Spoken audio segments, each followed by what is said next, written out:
Chief justice صاحب کے حالیہ فیصلے میں جو قوم میں اضطراب اور تذبذب کی کیفیت آئی، اس کی وجہ کیا ہے؟ کلی طور پر چیف جسٹس صاحب نے قادیانیت کو مذہبی آزادی دینے یا تشہیر و تبلیغ کرنے کی اجازت نہیں دی، اور وہ دے بھی نہیں سکتے۔ یہ آئین پاکستان ہے کہ قادیانی اپنے مذہب کی تشہیر نہیں کر سکتے، تبلیغ نہیں کر سکتے، شعائر اسلام کا استعمال نہیں کر سکتے۔ وہ کون سی شک ہے اس فیصلہ کی جس سے مسلمانوں میں ایک اضطراب پیدا ہوا؟ بعض لوگوں کا یہ کہنا ہے کہ جی بالکل چیف جسٹس صاحب نے تو ایسی کوئی بات کی ہی نہیں ہے، یہ صرف پروپیگنڈا ہے، صرف انتشار ہے، اس کے علاوہ کچھ نہیں۔ یہ بات غلط ہے۔ اس فیصلہ کی اگر آپ شک نمبر 9 کا مطالعہ کریں تو سب سے زیادہ جو تشویش کن بات ہے وہ یہی شک نمبر 9 میں ہے۔ وہ کیا ہے؟ چیف جسٹس صاحب کہتے ہیں، قرآن شریف میں مذکور یہ اصول کہ دین کے معاملے میں کوئی زبردستی نہیں ہے، آئین میں ایک بنیادی حق کے طور پر تسلیم کیا گیا۔ آئین کی دفعہ 20 کی شق اے طے کرتی ہے کہ ہر شہری کو اپنے مذہب کی پیروی کرنے، اس پر عمل کرنے اور اسے بیان کرنے کا حق ہوگا، اور دفعہ 20 کی شق بھی یہ کہتی ہے کہ ہر مذہبی گروہ اور اس کے ہر فرقے کو اپنے مذہبی ادارے قائم کرنے، ان کی دیکھ بھال اور ان کے انتظام کا حق ہوگا۔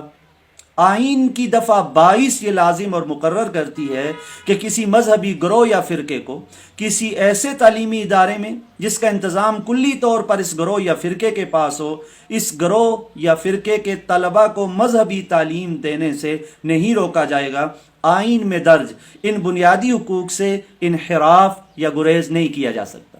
ایک قادیانی کے مقدمہ میں جو قرآن کی تفسیر چھاپ کر تقسیم کر رہا ہے، جب آئین کی دفعہ 20 یا 22 کا حوالہ دیا جائے گا تو لازمی طور پر لوگوں میں یہ تشویش پیدا ہوگی کہ چیف جسٹس صاحب مذہبی آزادی کی بات کر رہے ہیں، وہ ایک قادیانی کے مسئلہ میں گویا وہ قادیانیت کو ایک مذہب تسلیم کر رہے ہیں۔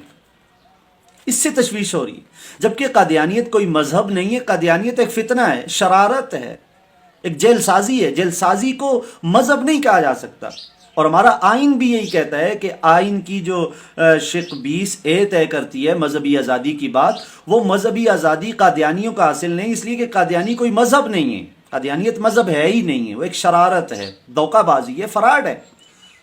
اس شق 9 سے خصوصیت سے شبہ پیدا ہوتا ہے۔ پھر اسی طرح اگر شق نمبر 8 ہم دیکھیں تو چیف جسٹس صاحب نے ایک عجیب بحث کی ہے کہ انا نحن نزلنا الذکر وانا لہ لحافظون۔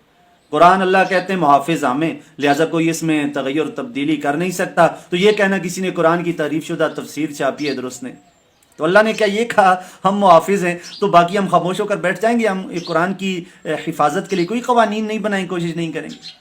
پھر اسی طرح اگر ہم شق نمبر دیکھیں 7 کا مطالعہ کریں تو شق 7 میں بھی انہوں نے اسی طرح کی لائک کہ خدا دین کے معاملے میں جبر سے آخرت میں محاسبہ کے متعلق خدائی نظام کی بھی خلاف ورزی ہوتی ہے۔ رسول اللہ تک کو خالق نے یہ کہا تھا کہ ان کا کام صرف پیغام پہنچا دینا ہے، وہ لوگوں کو ایمان لانے پر مجبور نہیں کر سکتے۔ تو اس سے کیا ثابت کرنا چاہ رہے ہیں کہ کیا کوئی قادیانیوں کو مجبور کر رہا ہے کہ وہ ایمان لائیں، کلمہ پڑھیں؟ بھائی مجبوری کی بات نہیں، بات یہ وہ تشہیر کر رہے ہیں اپنے مذہب کی، جو آئین اجازت نہیں دیتا، اس پر پابندی لگنی چاہیے۔ پھر اسی طرح اگر شق نمبر 6 مطالعہ کریں تو وہاں قاضی صاحب کہتے ہیں لا اکراہ فی الدین، دین کے معاملے میں کوئی سختی نہیں۔ تو کیا دین کے معاملے میں سختی نہیں؟ تو اگر کوئی قرآن کی تفسیر من گڑت بنا کر تقسیم کرے گا، تشہیر کرے گا، تو کیا اس پر قانونی شکنجے میں نہیں آئے گا وہ؟